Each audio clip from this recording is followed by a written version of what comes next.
Okay, here's the scenario. You were out camping with your parents or something like that, late November, early spring, and you lost your way back to camp after venturing into the woods to pick blueberries or follow a deer or mushroom hunting or whatever. You've been trying to get back to camp for an hour or two, and you probably got a couple hours of light left, and now you're worried because it's going to be below freezing tonight. You're not dressed for it, and you might freeze to death because many people before you have froze to death after a single night in the woods at temperatures about 30 degrees because they didn't do the right things. So your decision has been made as far as should you keep looking for camp or should you bed down for the night, because you got 2 hours left. It's time to bed down. That's how much time you need to make a shelter, an emergency debris shelter. Lots of people are giving you bad advice, telling you to make lean-tos. I was told in the Scouts to make lean-tos and wigwams and things like that. That's wrong. You should not build that. If you try to build a lean-to out here when you need heat protection, protection from the cold, you'll end up dead because you'll be covered with sweat by the time you're done. You'll climb into it. It'll be too big an area for your body heat to heat it up. You'll freeze to death.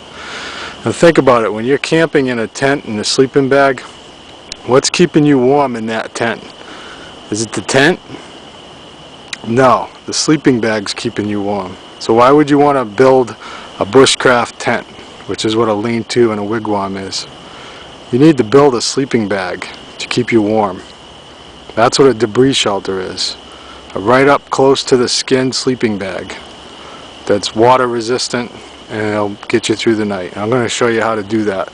I'm going to use a knife when I do this because this is also a knife demo and part of my Bark River Bravo 1 review. But you can do everything I do without a knife, just by using branches that you can get to with your hands and break off with your hands, and you'll just have to use things laying around the ground wherever you can find them. But you can still do it. You have to improvise. And that's the main thing to remember out here. 3 words I want you to remember: adapt, improvise, and overcome. You need to adapt to your surroundings, which means get used to it. There's no Tempur-Pedic beds out here, and no Domino's service or Motel 6s. So adapt, toughen up, get used to it, deal with it. Improvise the tools that you need. It's all here. Everything you need is right here. All of it. You just have to know how to use it, how to make the most out of what Mother Nature gives you. Mother Nature's greatest gift to man, women use to control us. But Mother Nature's second greatest gift to man is wood. And wood can provide you with just about everything you need out here, if you know how to use it. The last thing is overcome. And that basically means have a positive attitude. Okay, don't sit by a tree and wait to die, because if you do that, Mother Nature will be more than happy to kill you. She's done it many times to many little boys that sit by the tree and wait for death, because death comes.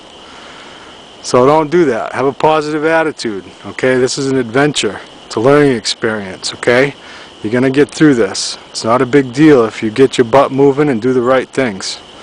And I'm going to show you the right things to do.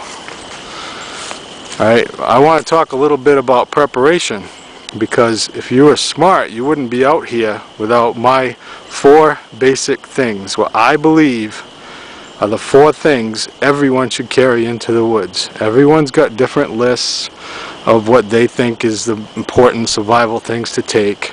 This is my top 4. If you have these 4 things, you're all set in order of priority. So, let's sit down and go over that. Okay, I know everybody has their own list. This is Blunt's list of what I think are the 4 most important things to take with you into the wilderness.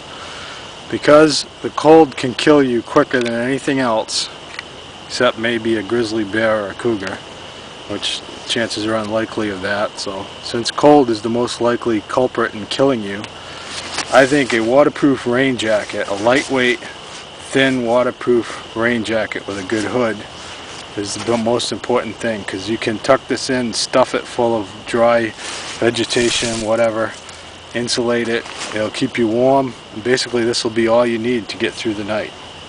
Bury your legs in some dry leaves and things or whatever you can find, and you'll be warm for the night with just that. And it can also be used to transport water, since it's waterproof, to help you travel. Number 2 is not what you might think. It's not a knife. It's a whistle. I believe in whistles for survival, for signaling, because a mirror, even though it'll work longer, you need daylight, you need a clear sky, you need someone looking for you, basically, and you need an open clearing. A whistle will work in the middle of a hurricane, it'll work in a storm, it'll work at night, it'll work no matter what. People will hear you for up to 2 miles or so away. A good whistle like this is called a tornado survival whistle, a real survival whistle. It has 3 chambers, no bead in it to get gunked up with dirt and mud or frozen. Really, really loud. You got to cover both ears when you blow this, because otherwise your ears will be ringing for the rest of the day. The third thing is kind of a close tie between 3rd and 4th place. I'd have to give the edge to a knife.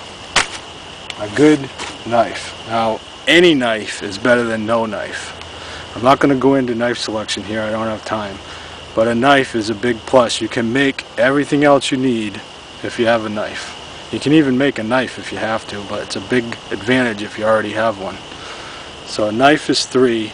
A close 4th is a good, reliable way to start a fire. A good something that won't break, like a lighter. Something that won't run out, like matches. Something like a good, thick ferrocium rod, like this blast match. I like the blast match because it's a really thick rod, throws off lots of sparks. Starts fires real easy. You don't even need tinder hardly. You just shave a little wood, it lights it right up. You can dunk it in the water, drop it off a cliff, whatever. It's still going to work. All you need is this metal rod if this breaks. So good thing right there. Ferrocium rods. Don't get the little Scout model. Get a good thick one. Even if you don't get the blast match, get a good size rod. So those are the 4 things that I think you should take into the woods every time you go. Now beyond that, there's all kinds of other things. There's, you know, paracord and saws and first aid equipment and whatever. These 4 are the 4 essentials that will get you through until you get the hell out of the woods. We're not talking about preparing to live in the woods. We're talking about getting by until you can get the hell out of the woods. You know, that's the goal, is getting out of the woods, not living here. And if you do the right things, you should be out on the 2nd day. 3rd day at the most. 3rd day you got to start worrying about water. Toward the end of the 2nd day you need to start worrying about water. But you know, you cross one bridge at a time. You don't worry about tomorrow until you get there. Just worry about today right now. Get through this night. And just this will get you through a night. Just this. Okay? So the rest of it will get you help, hopefully, and get you through as long as it takes. So next part, we're going to build a debris shelter. And it takes about an hour or so. You're not going to sweat doing it because I don't want you sweating. Sweat can cause you to lose body heat and kill you. So you take a break every 20 minutes or so whenever you start to sweat, and just work at your own pace, and it's not really difficult. We're going to build a debris shelter. Alright, thank you.